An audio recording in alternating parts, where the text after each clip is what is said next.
Biology की online कक्षा में आपका स्वागत है। तो बेटा आज वैसे आप सबको पता होगा कि अपना टॉपिक जो चल रहा है वो चल रहा है प्लांट ग्रोथ, ठीक है। और प्लांट ग्रोथ के अंतर्गत केवल अपने दो टॉपिक शेष हैं। एक टॉपिक तो अपना बचा है बसंतीकरण, ठीक है, और दूसरा टॉपिक जो अपना शेष बचा है वो कौन सा है बेटा, दीप्तकालिता। तो अपन 1 बाय 1 इन टॉपिकों का अध्ययन करेंगे। तो आज के इस वीडियो में आपको मैं बसंतीकरण के बारे में समझाऊंगा, ठीक है ना। तो ध्यानपूर्वक देखिएगा। द्विवर्षीय पादपों में प्रथम वर्ष, द्विवर्षीय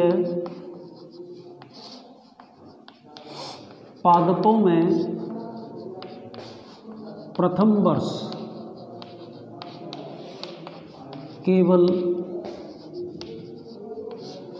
कायिक वृद्धि होती है, केवल कायिक वृद्धि होती है, ठीक है ना। आगे चलिए। जबकि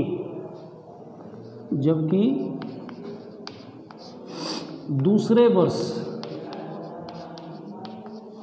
पुष्पन की क्रिया होती है, पुष्पन की क्रिया होती है। दूसरे वर्ष पुष्पन की क्रिया होती है, ठीक है। इन द्विवर्षीय पादपों में पुष्पन से पहले इन द्विवर्षीय पादपों को पुष्पन से पहले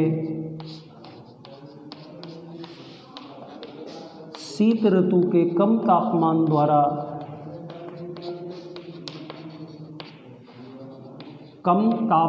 द्वारा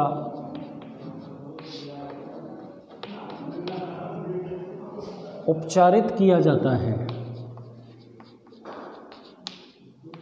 शीत ऋतु के कम तापमान द्वारा उपचारित किया जाता है, ठीक है ना।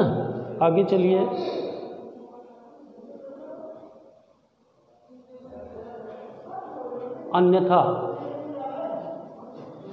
अन्यथा इनमें पुष्पन नहीं होता। तो बेटा ये जो घटना होती है ये कहलाती है बसंतीकरण। आपको मैं एक बार और संक्षेप में बता देता हूँ कि बेटा जो द्विवर्षीय पादप होते हैं, द्विवर्षीय पादपों में प्रथम वर्ष केवल कायिक वृद्धि होती है और बेटा पुष्पों का विकास दूसरे वर्ष होता है।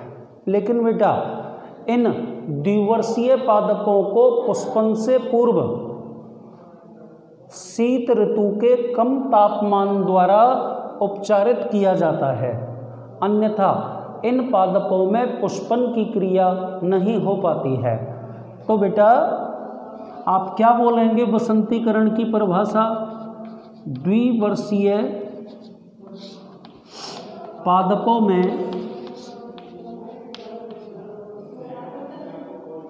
पुष्पन से पूर्व उन्हें शीत ऋतु के कम तापमान द्वारा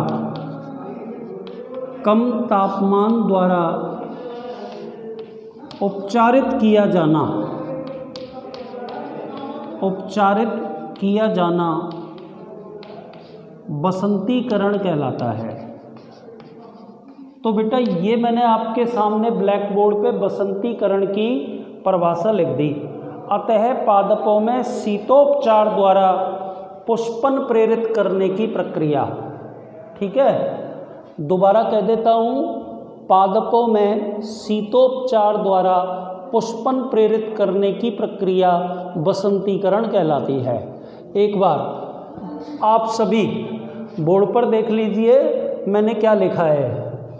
द्विवर्षीय पादपों में प्रथम वर्ष केवल कायिक वृद्धि होती है, जबकि दूसरे वर्ष पुष्पन की क्रिया होती है। इन द्विवर्षीय पादपों को पुष्पन से पहले शीत ऋतु के कम तापमान द्वारा उपचारित किया जाता है, अन्यथा इनमें पुष्पन नहीं हो, ठीक है, नहीं हो पाता। तो आप लास्ट में क्या कह देंगे बेटा कि द्विवर्षीय पादपों में पुष्पन से पूर्व उन्हें शीत ऋतु के कम तापमान द्वारा उपचारित किया जाना वसंतीकरण कहलाता है। तो बेटा देखो, ये तो अपन ने वसंतीकरण की एक तरह से परिभाषा पढ़ ली, ठीक है बेटा। आगे चलिए, पादपों में शीतोपचार द्वारा, और लिख देता हूँ एक बार मैं, पादपों में शीतोपचार द्वारा पुष्पन का प्रेरण करवाना। पादपों में शीतोपचार द्वारा पुष्पन का प्रेरण करवाना क्या कहलाता है बेटा? ये कहलाता है बसंतीकरण। तो ये तो डेफिनेशन हो गई बसंतीकरण की। एक बार और आपको थोड़ा सा मैं बता देता हूँ कि देखिए बेटा, जो द्विवर्षीय पादप होते हैं उनमें प्रथम वर्ष केवल कायिक वृद्धि होती है, जबकि दूसरे वर्ष पुष्पों का विकास होता है, ठीक है। पर इन पादपों में पुष्पन का प्रेरण करने के लिए इन्हें शीत ऋतु के कम तापमान द्वारा उपचारित किया जाना जरूरी होता है। तो बेटा पादपों में शीतोपचार द्वारा पुष्पन का प्रेरण करवाना क्या कहलाता है? बसंतीकरण कहलाता है। आगे चलिए बेटा, कोवर्ड के अनुसार शीतोपचार द्वारा पुष्पन की योग्यता, वैज्ञानिक का नाम लिख रहा हूं मैं, कोवर्ड। कोवर्ड के अनुसार परिभाषा क्या लिखेंगे इसकी? कोवर्ड के अनुसार शीतोपचार द्वारा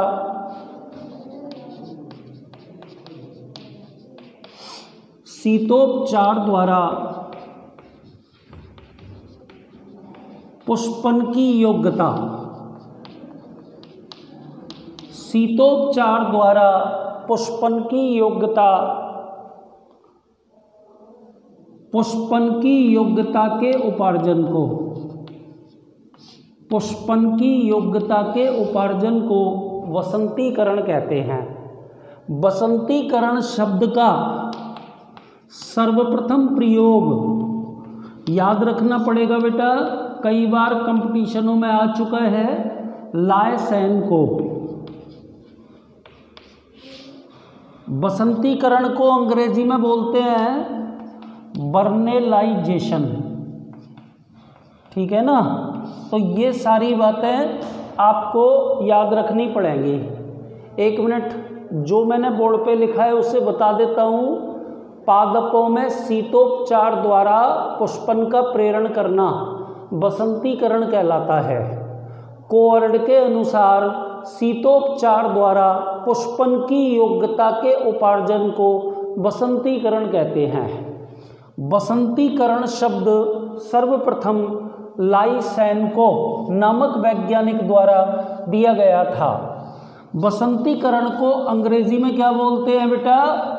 बर्नेलाइजेशन, ठीक है। अब आगे चलिए, अब अपन इसकी क्रियाविधि पढ़ते हैं, ठीक है।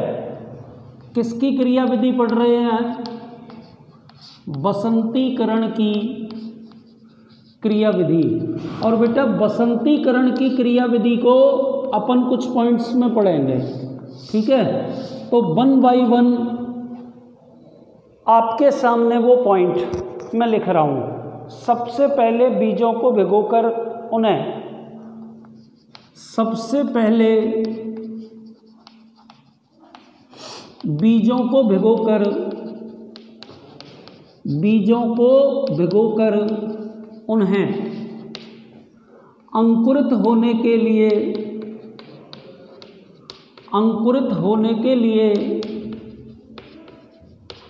छोड़ दिया जाता है। तो बेटा ये तो फर्स्ट स्टेप हो गया। क्या लिखा बेटा मैंने? सबसे पहले बीजों को भिगोकर उन्हें अंकुरित होने के लिए छोड़ दिया जाता है। दूसरा पॉइंट, इसके बाद अंकुरित बीजों को, पॉइंट नंबर दूसरा, इसके बाद अंकुरित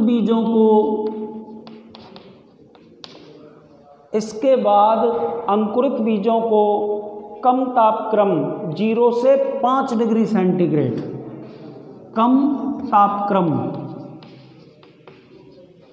0 से 5 डिग्री सेंटीग्रेड पर शीतोपचारित किया जाता है। शीतोपचारित किया जाता है। ठीक है बेटा। अब अपन पॉइंट नंबर 3 पर आ गए। शीतोपचार की अवधि अलग अलग जातियों और किस्मों में अलग अलग होती है। शीतोपचार की अवधि अलग अलग पादप जातियों व किस्मों में अलग अलग होती है। तो बेटा अभी तक मैंने आपके सामने बसंतीकरण की क्रियाविधि के 3 पॉइंट लिख दिए हैं। ठीक है। अब आगे चलिए। शीतोपचार से पर्णों में बसंतीकरण को, शीतोपचार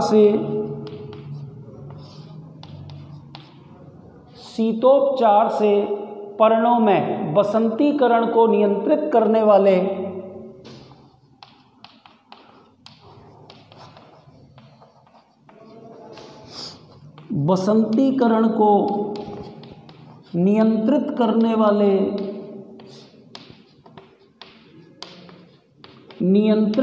वाले हार्मोन सदृश्य पदार्थ, हार्मोन जैसे पदार्थ निर्मित होते हैं।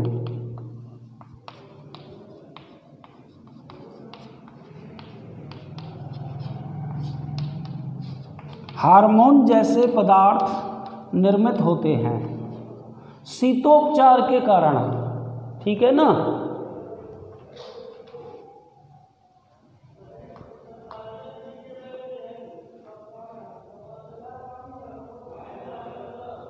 मेल्चर्स ने इन पदार्थों को बर्नैलिन, वैज्ञानिक का नाम क्या बोल रहा हूँ, मेल्चर्स ने इन पदार्थों को बर्नैलिन नाम दिया। तो एक बार बेटा बोर्ड पे ध्यानपूर्वक देख लीजिए।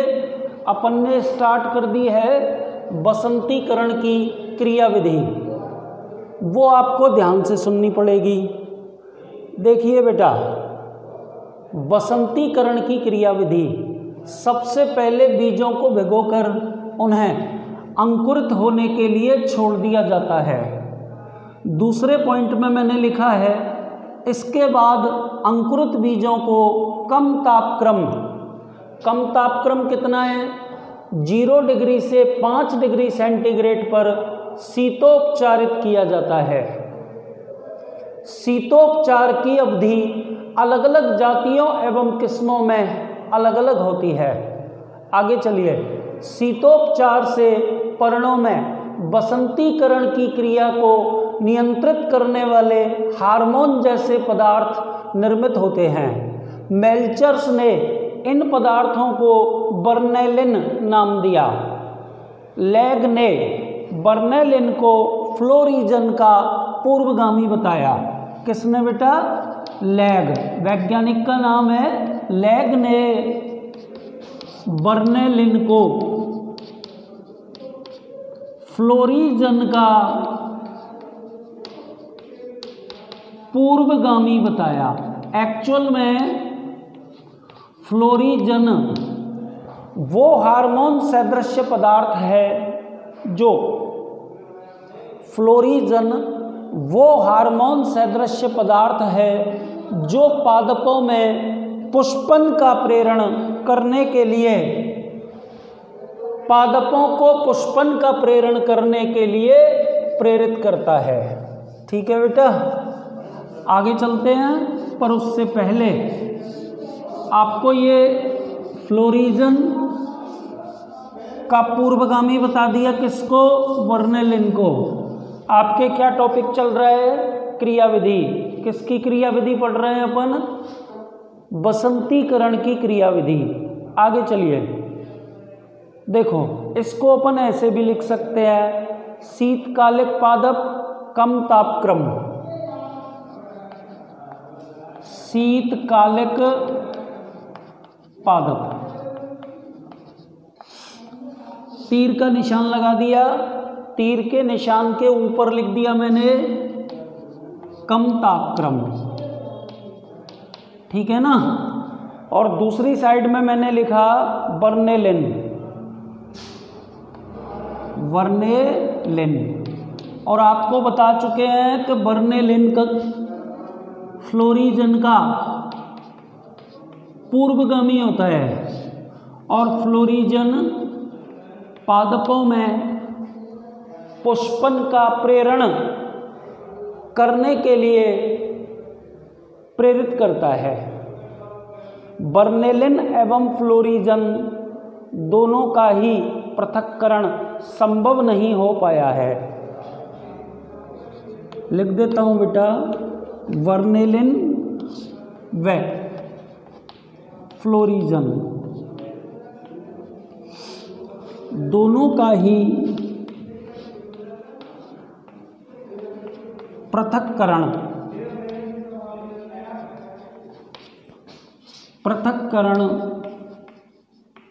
संभव नहीं हो पाया है। ठीक है ना? अतः ये दोनों काल्पनिक हार्मोन हैं।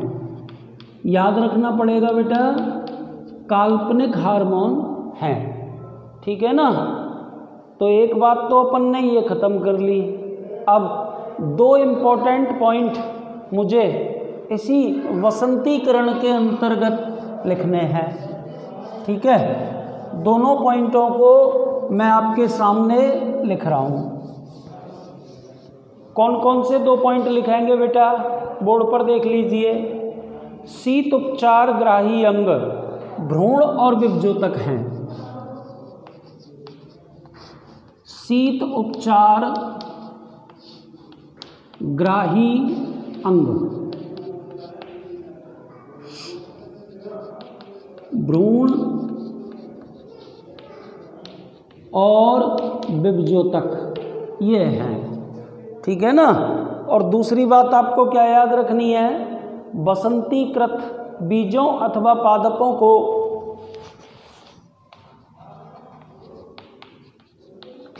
बसंतीकृत बीजों अथवा पादपों को बसंतीकृत बीजों अथवा पादपों को उच्च तापक्रम पर रखने से बसंतीकरण का प्रभाव समाप्त हो जाता है।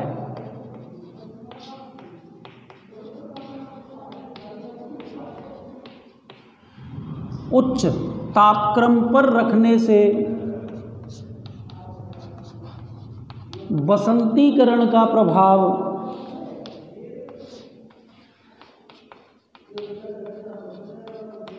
समाप्त हो जाता है। बसंतीकरण का प्रभाव समाप्त हो जाता है। यह क्रिया विबसंतीकरण, यह क्रिया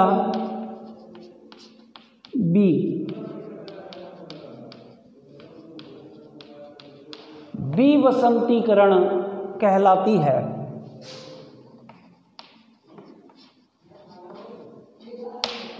ठीक है बेटा।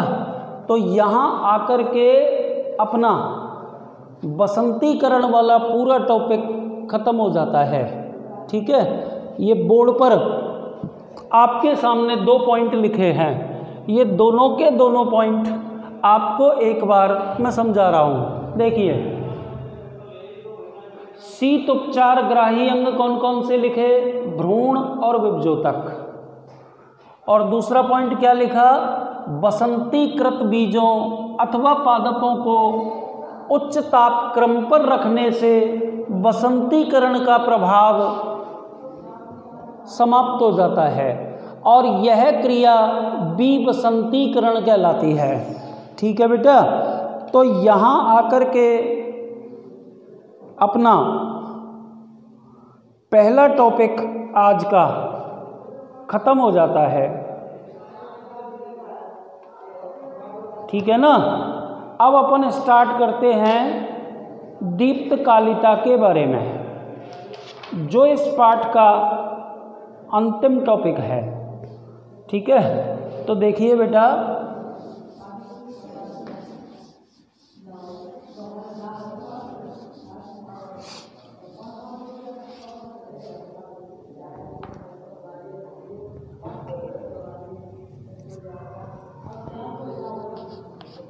दीप्तकालिता किसे कहते हैं, इसके बारे में अपन को पढ़ना है। ठीक है ना। तो क्या परिभाषा लिखेंगे? दिन की वह लंबाई या प्रकाश की वह अवधि, दिन की वह लंबाई या प्रकाश की वह अवधि जो पादपों में पुष्पन का प्रेरण करने के लिए आवश्यक होती है।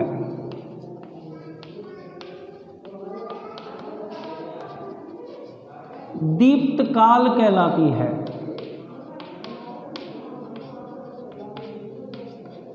ठीक है बेटा। आगे अपन बोल देंगे दीप्तकाल के प्रति किसी व्यक्तिगत पादप की, चाहे यूं लिख दो, किसी पादप की व्यक्तिगत अनुक्रिया दीप्तकालिता कहलाती है।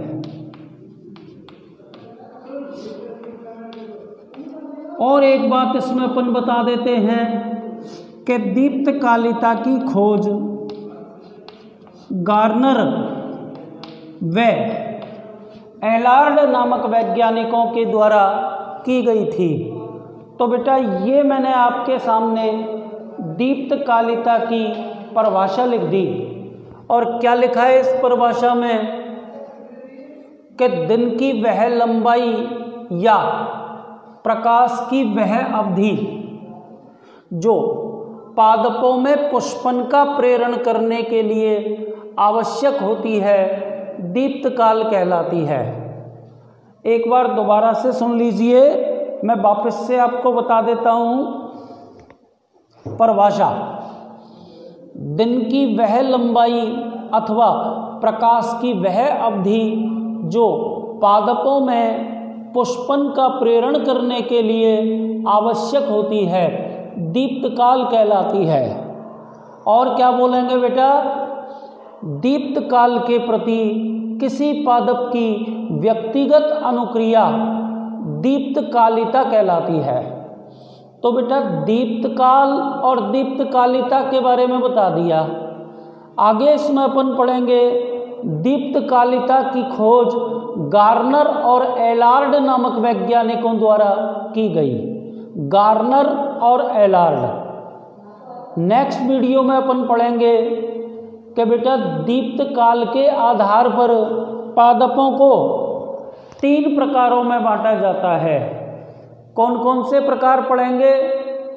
एक तो अपन पढ़ेंगे इसमें लघु प्रदीप्तकाली पादप, दीर्घ प्रदीप्तकाली पादप और डे न्यूट्रल प्लांट। ठीक है, दिवस उदासीन पादप। ठीक, तो बेटा 3 प्रकार के पादप अपन को पढ़ने हैं, है ना। कौन कौन से नाम बोले मैंने? तीनों के नाम आप एक बार बोर्ड पे देख लीजिए, ताकि नेक्स्ट वीडियो में कल इन तीनों के बारे में आपको समझा देंगे। देखिए, एक तो अपन को पढ़ना है एलडीपी, एक अपन को पढ़ना है एसडीपी, एक अपन को पढ़ना है डीएनपी। तो ये नेक्स्ट वीडियो में अपन तीनों के बारे में पढ़ेंगे। वैसे इनकी शॉर्ट फॉर्म आपको अभी बता देता हूँ, फुल फॉर्म। एलडीपी का मतलब लॉन्ग डे प्लांट, एसडीपी का मतलब short day plant and day neutral plant. तो बेटा आज के लिए इतना ही, धन्यवाद।